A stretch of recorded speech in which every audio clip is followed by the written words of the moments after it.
Bienvenidos a un nuevo episodio de ¿Qué dicen los jueces?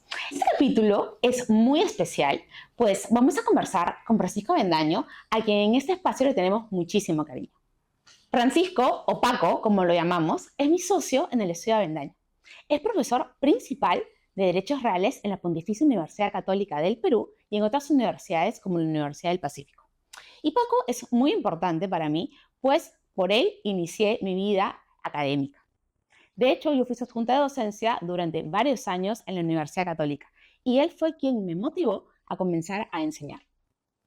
Y por último, y no menos importante, Paco fue convocado por la Corte Suprema para participar como amicus curiae en el 11º Pleno Casatorio, precisamente por su amplia trayectoria y conocimiento en el mundo de los derechos reales. Paco, bienvenido a este episodio especial de ¿Qué dicen los jueces supremos? Hola Pati, ¿cómo estás? Un gran gusto estar en tu programa y muchas gracias por tus lindas palabras hacia mi persona. No, Paco, gracias a ti por estar presente en este programa. Paco, cuéntanos cómo te sentiste al recibir esta invitación del Pleno en una materia tan importante y que enseñas y practicas toda la vida. Bueno, sí, para mí ha sido realmente un halago. Yo lo siento como una especie de reconocimiento de la Corte Suprema a mi desempeño tanto en la vida profesional como académica, especialmente esto último. Que me llamen para pedirme mi opinión sobre unos temas técnicos es sumamente importante para mí y por eso estoy muy contento, ¿no? Yo soy un abogado en ejercicio hace 40 años y en lo académico hace 35 estoy vinculado al tema de los derechos reales. Ya soy mayor en materia de enseñanza. Así es que, repito, ha sido un halago y estoy muy contento y me he sentido muy cómodo en la Corte Suprema. Sí, Paco, se notó en tu participación. A ver, de los temas abordados en el Pleno, ¿cuál fue el que te pareció más útil o interesante para los jueces? Sí, hay dos temas, diría yo. El primero es el del estándar probatorio. ¿Qué tanta prueba va a exigir un juez para tener convicción en el sentido de que los hechos que se alegan están probados? Eso no está resuelto. En realidad, mis amigos de la Corte no casi ni se pronunciaron sobre eso. Yo sí me pronuncié sobre ello y he llegado a la conclusión de que tiene que ser un término medianamente razonable. Eso parece muy gaseoso, pero lo he explicado ahí que no puede ser una exigencia muy alta como en materia de derecho penal, donde se presume la inocencia y uno es inocente en tanto no se pruebe, más allá de toda duda razonable, que uno cometió un delito. Pero en materia de prescripción el estándar no puede ser tan alto porque o si no estaríamos condenando la prescripción a que nunca se produce. Y si eso no se produce, no cumple el verdadero rol social que tiene la prescripción, ¿no? O sea, en pocas palabras, lo que tú analizaste respecto al estándar probatorio es un estándar medio, ¿no? Es correcto, un estándar medio. Ahora, eso parece una palabra más o menos difícil, pero he analizado que no todos los requisitos se prueban igual. En algunos casos debe ser un poco mayor, un poco menor. Ese, diría yo, es el principal tema, que es un tema básicamente procesal. Es un tema de análisis de la prueba, de la teoría de la prueba. Pero hay otro tema secundario muy importante que tiene una serie de consecuencias, es el tema de la interrupción y suspensión de la prescripción. En definitiva, el análisis, la discusión es si las normas de prescripción extintiva se aplican a la prescripción adquisitiva. Lo que sucede es que en prescripción adquisitiva hay solamente un supuesto de interrupción, que es cuando uno pierde la posesión. Pero no nos dice nada el Código Civil en prescripción adquisitiva qué pasa si uno es demandado. Entonces ahí han habido diversas teorías y diversas posiciones. Algunos que se aplican, otros que no se aplican las normas. Yo creo que se aplican analógicamente las normas de la extintiva a la adquisitiva y por tanto todos los supuestos regulados ahí.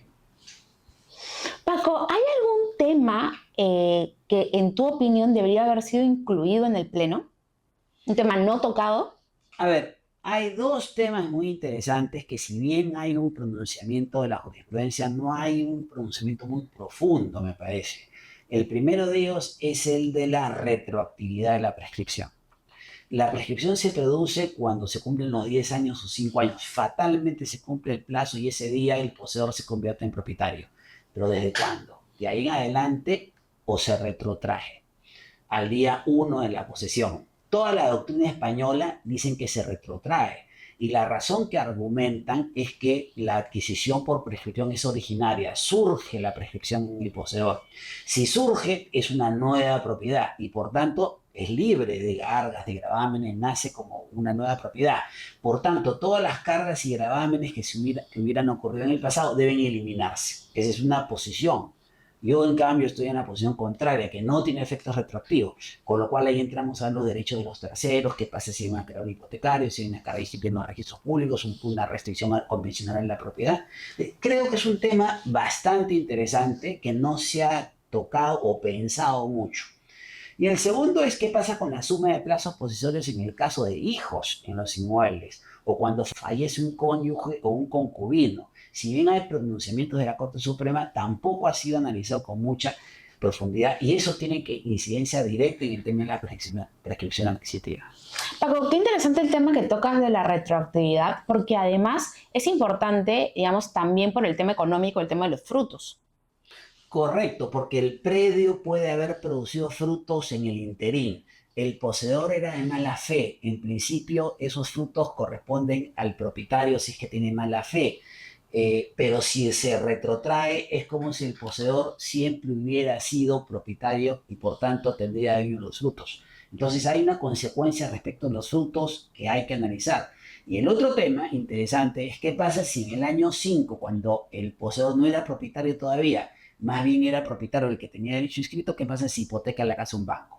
Luego el poseedor se convierte en propietario. ¿Qué pasa con esa hipoteca? Ese es un tema que tampoco ha sido muy analizado y es de sumo interés por los efectos frente a terceros, ¿no? En efecto, Paco, sería interesante que si es que hubiese otro pleno que hablaría de la prescripción, se pueda incluir este importante tema de la retroactividad. Una consulta, ¿cuál creerías tú que sería un tema relevante en materia de derechos reales que merecería un pleno casatorio?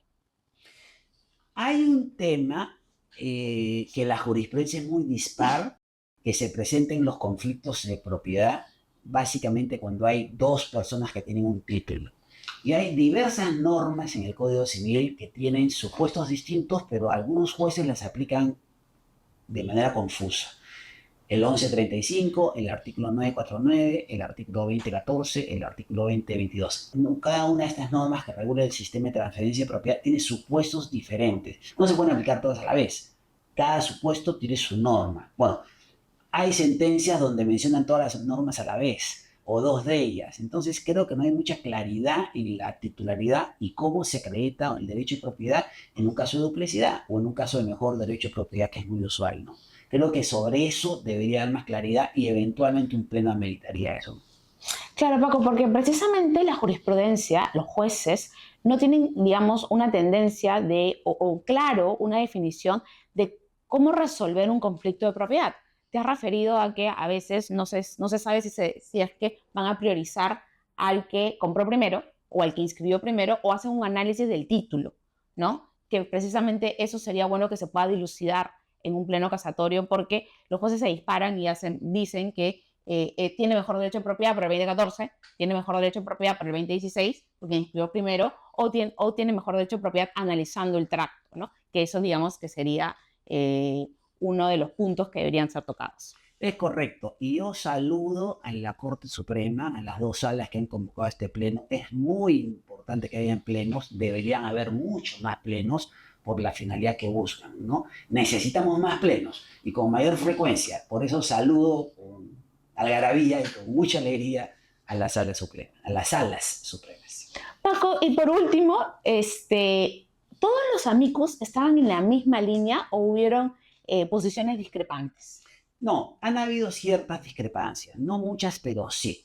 Por ejemplo, en el tema de la aplicación de las normas de extintiva a la adquisitiva, algunos han dicho que no se aplican, otros hemos dicho que sí se aplican.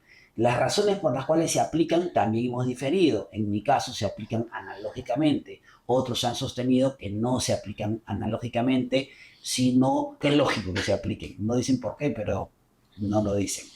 Por ejemplo, en eso. Luego han habido discusiones sobre la aplicación de la prescripción cuando el propietario plantea una prescripción para sanear registralmente su título. Algunos hemos pensado que eso no es posible conforme al sistema actual. Otros, la mayoría sí en contra mía, han pensado que sí, eso es importante. En fin, como esos han habido 2, 3 puntos, pero los puntos en contacto son más de los puntos diferentes, ¿no?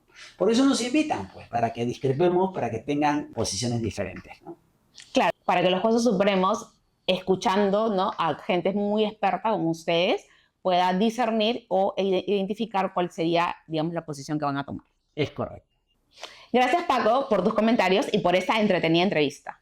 Gracias a ti, Pati. He estado muy contento y muy cómodo en esta entrevista.